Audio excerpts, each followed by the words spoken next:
My girlfriend invited her male bestie to our anniversary dinner. He ordered the most expensive wine on my tab while they laughed about old times. I excused myself to the bathroom, paid my share only, and left through the back door. Her 50 missed calls started when the bill arrived. I, 29 male, had been with my girlfriend 27 for 2 years. Everything was decent until her best friend, 28, moved back to town about 6 months ago. So last night was our 2-year anniversary. I'd made reservations at this upscale steakhouse, not crazy expensive but nice. The kind of place where you wear a button down and they have cloth napkins. Spent 3 weeks planning it. The morning of, my girlfriend drops this on me. "Hey babe, my best friend just got back from a work trip and I haven't seen him in forever. I invited him to join us tonight. You don't mind, right?" I minded. A lot. But she had this way of making me feel like a jerk for having boundaries. "It's our anniversary dinner," I said. "I know, but he's only in town for a few days and you two should get to know each other better anyway. Come on, don't be like that." Red flag? Massive. But I let it slide because apparently I'm an idiot. We get to the restaurant at 7 p.m. He's already there, sitting at our table. My reservation. Already ordered himself a cocktail on my tab. The dinner was something else. First, they spent 20 minutes catching up like I wasn't even there. Inside jokes.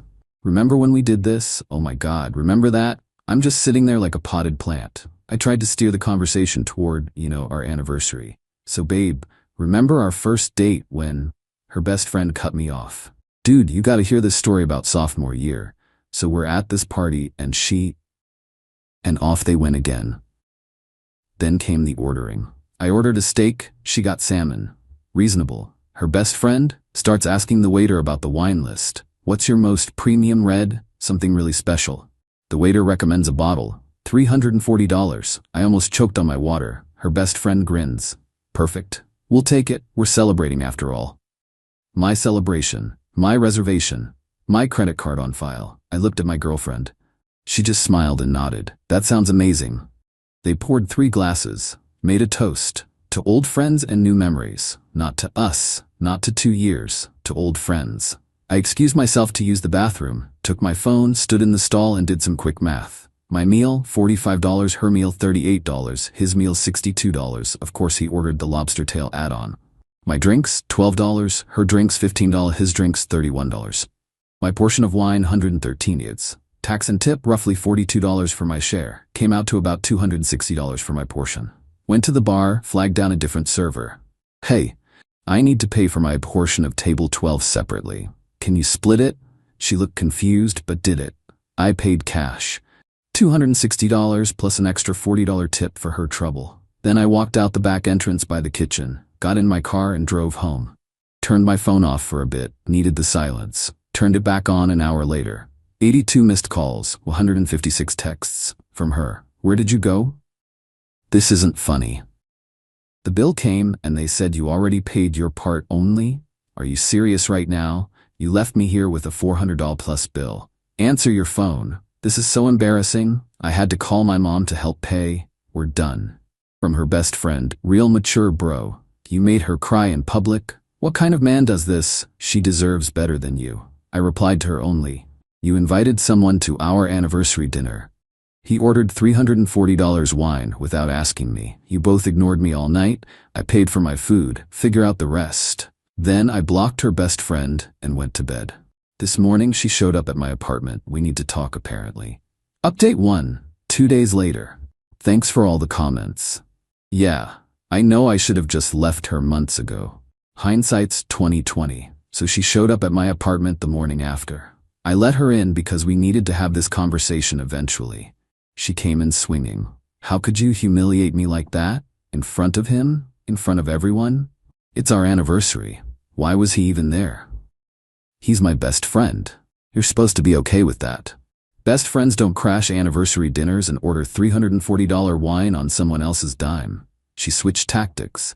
Started crying. You left me there. I had to call my mom. Do you know how embarrassing that was? You know what was embarrassing? Being a third wheel at my own anniversary dinner. You're being ridiculous. He was just excited to celebrate with us. Celebrate what? Your 2 years with him? Because it sure wasn't about us. That's when she dropped the real bomb. Maybe if you weren't so insecure, you could handle me having male friends. This is why we don't work. You're jealous and controlling. Controlling. Because I didn't want to fund her reunion dinner with another dude. Get out, I said. Excuse me? We're done. Take your stuff and leave. She laughed, actually laughed. You're breaking up with me? After what you did?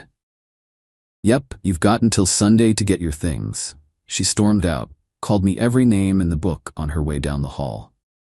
Here's the thing though, we live together. Well, sort of. It's my apartment, my lease, but she'd been staying here most nights for the past year. Kept a lot of her stuff here. Saturday morning she showed up with her best friend and her sister. I'd already boxed up most of her stuff, clothes, toiletries, books, whatever. Her best friend had the audacity to speak first. Look man, we got off on the wrong foot, let's talk this out. There's nothing to talk about, here's her stuff. My girlfriend pushed past him. Where's my speaker? In that box. My posters? That box. Then she went to my bedroom. Where's the signed vinyl collection? My stomach dropped. See, I collect signed vinyl records. Started in college. Have about 30 now. Some worth decent money. My most prized one is a signed pressing from this indie band that broke up years ago. Only 100 copies exist. Got it signed at their last show ever. I kept them on a shelf in my bedroom. Past tense. Where are they? She demanded. I checked the shelf. Empty. Did you take them? She shrugged. I helped you store them last month when we were cleaning. Must have forgotten where I put them. Bull, she knew exactly where they were. You took my vinyl collection? I helped you store them. Not my fault you don't remember where. Her sister jumped in. Look, emotions are high. I'm sure they'll turn up, right sis? My girlfriend just stared at me with this cold smile. That's when I realized she took them before the anniversary dinner. Probably after I mentioned making reservations. This was planned. You have 24 hours to return them, I said, or I'm filing a police report for theft. She laughed. Good luck proving I took anything. This is what you get for humiliating me. They left with her boxes, the vinyl collection worth roughly $4,000 total, gone. I called the police non-emergency line. They said without proof she took them, it's a civil matter. I'd have to sue her in small claims court. Great, but I'm not stupid. I documented everything. Photos of the shelf with the records before, I post about my collection online sometimes. Photos of the empty shelf now. Screenshots of our texts where she mentions helping me organize them last month. Also called my renter's insurance. They said I'm covered for theft, but I need a police report first. Catch 22. Found a lawyer who does free consultations. Appointment is Tuesday. Meanwhile, she's been texting me from her sister's phone. I blocked her main number. You really calling the cops over some records? Psycho. They're probably in storage somewhere you forgot about. This is harassment. My friend is a lawyer, Babu. He says you have no case. Sure he is. And I'm sure he went to law school at the same place her best friend learned manners. Update 2. 1 week later. The lawyer consultation was interesting. Turns out I have a decent case, but it's going to be expensive and time-consuming. Small claims court tops out at $10,000 in my state, so at least I can sue for the full value. But here's where it gets good. Remember how she was so smug about taking the records? Yeah, she messed up. I have a podcast. Nothing huge, maybe 300 regular listeners. I talk about music, review albums, interview local musicians. And in several episodes I've shown my vinyl collection, including that rare signed pressing. One of my listeners is a property lawyer. He reached out. Hey man, heard your situation. You have video evidence of the collection in your possession dated with timestamps. That's pretty solid proof of ownership. Also, if she admitted via text to storing them, that's admission of access. Document everything. I went back through my episodes. Sure enough, there's clear footage of the collection on my shelf. Dated episodes from as recent as 3 weeks ago. Sent it all to my lawyer. He loved it. This is better than most theft cases I see. Filed a police report again with this evidence. Did that. This time, the officer actually listened. Said they'd follow up with her. 2 days later, she's blowing up her sister's phone trying to reach me. The cops came to my work. This is harassment. You're ruining my life over some stupid records. I'll give them back if you drop this. I replied through my lawyer. Return the full collection in the condition it was taken. Provide proof via photo, within 24 hours. Then we'll discuss dropping the report. Radio silence. Then her best friend messages me on Instagram. I forgot to block him there. Yo man, this is getting out of hand. She's really stressed. She doesn't even know where half of them are. Some might have gotten damaged in storage. Just drop this and move on. Damaged. In storage. So she did take them. Screenshot sent to my lawyer. He just admitted she has them and implied damage, my lawyer said. Beautiful. We can add damages to the suit now. Filed the small claims paperwork. Cost me $85 to file. Suing for $6,500. Estimated value based on market prices for the collection, plus documented sentimental value for the rare pressing, plus filing fees. She got served at her work. Her sister called me screaming about how I'm destroying her life and it's just some records. Just some records. Right. Her mom got involved. Left me a voicemail. I raised her better than this and I'm disappointed in both of you. But you need to drop this legal nonsense. Work it out like adults. Texted back. I tried to work it out. I gave her 24 hours to return them. She refused and her friend admitted they're damaged. This is the adult way to handle theft. Here's the petty part I'm not proud of. I made a podcast episode about the whole thing. Didn't name her, but laid out what happened. The anniversary dinner. The missing collection. The legal process. It blew up. Went from 300 listeners to 5,000 plus downloads. People were pissed on my behalf. Someone tagged her workplace on social media. Not me, I swear. They're a nonprofit that works with youth programs. Having an employee accused of theft wasn't a good look. She got put on administrative leave pending investigation of personal matters. Now she's really spiraling. Her best friend messaged me again. Dude, you need to stop this. She lost her job because of you. Over what? Some records? Be a man and let it go. I replied, she lost her job because she stole $4,000 worth of property and refused to return it. Actions have consequences. Tell her to return my collection or see me in court. Blocked him again. Court date is in 3 weeks. Final update, 1 month later. Court was yesterday.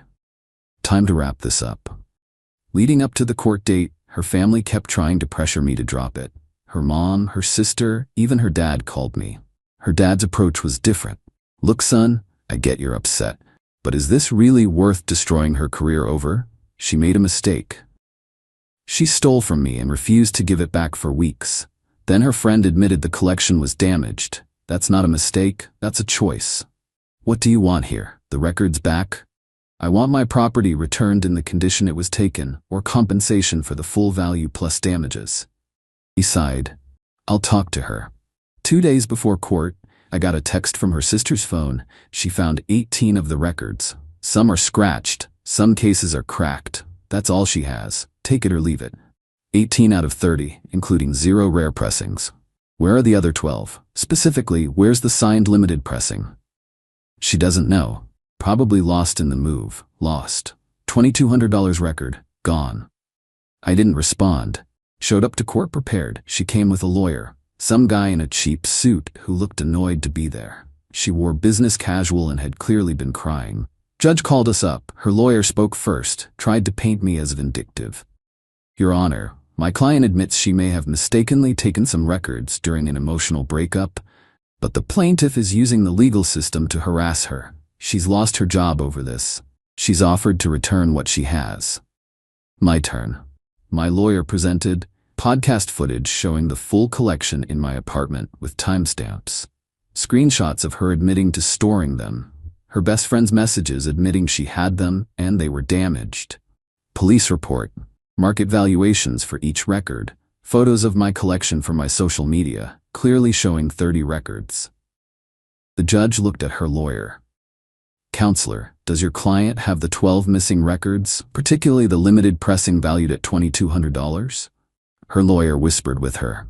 Your Honor, my client believes they may have been accidentally donated to a thrift store during. She donated a $2,200 signed limited edition record to a thrift store? The judge looked skeptical, more whispering. Your Honor, emotions were high. The breakup was messy. My client may have acted rashly, but nothing, the judge cut him off. This is clear-cut theft and destruction of property. The plaintiff provided ample evidence of ownership and value. Your client admitted possession and her associate admitted to damages. Judgment, $5,800. Cost of the 12 missing destroyed records, plus the damaged cases on the 18 returned, plus my filing fees and lawyer costs. She burst into tears in the courtroom. Her lawyer tried to argue for a payment plan. Judge granted it. She asked to pay $300 a month until it's settled. Outside the courthouse, her whole family was waiting. Her mom approached me. "I hope you're happy. You've ruined her." She ruined herself when she stole from me out of spite. Her best friend was there too. This is messed up, man. All because you couldn't handle her having friends? No, all because you ordered $340 wine on my tab at my anniversary dinner, and she decided stealing my property was appropriate payback. Play stupid games. Win stupid prizes. Her sister got in my face. She lost her job. Where's she supposed to get $5,800? Should have thought about that before she took my vinyl collection and destroyed half of it. She's got a payment plan. She'll figure it out. I walked away. Got in my car. Drove home. That night, her mom tried one more time. Long text about how I'm unforgiving and cruel, and how her daughter made a mistake, and how I should find it in my heart to forgive her. I replied, "Your daughter stole $4,000 worth of my property after I refused to fund her reunion dinner with another man on our anniversary. She refused to return it for weeks. When she finally offered to return some, half were destroyed and the most valuable ones were lost. The judge agreed this was theft. I'm done discussing this. Have a good night." Blocked the whole family. The 18 records she returned? Useless. Cases cracked, sleeves torn, some of the actual vinyl scratched to hell. My insurance is covering most of it since I won the court case, and that counts as proof of theft. The rare sign pressing? Gone forever. Probably actually did end up at a thrift store, knowing her spite level. Some random person got the deal of a lifetime for $3. I started rebuilding my collection. It'll take time and money, but whatever. At least she's paying for part of it, $300 at a time. Her job situation? Heard through mutual friends that she's working retail now. The nonprofit didn't take her back after the theft judgment. Turns out organizations working with kids don't love employees with recent theft convictions on their record. Who knew? Her best friend blocked me on everything after court. Good riddance. As for me, I'm okay. Processed the whole thing in therapy. Yeah, I got therapy. Needed to unpack why I tolerated being treated like that for so long. Learned some stuff about boundaries, about recognizing red flags, about not setting myself on fire to keep someone else warm. Would I do anything differently? Maybe file the police report sooner.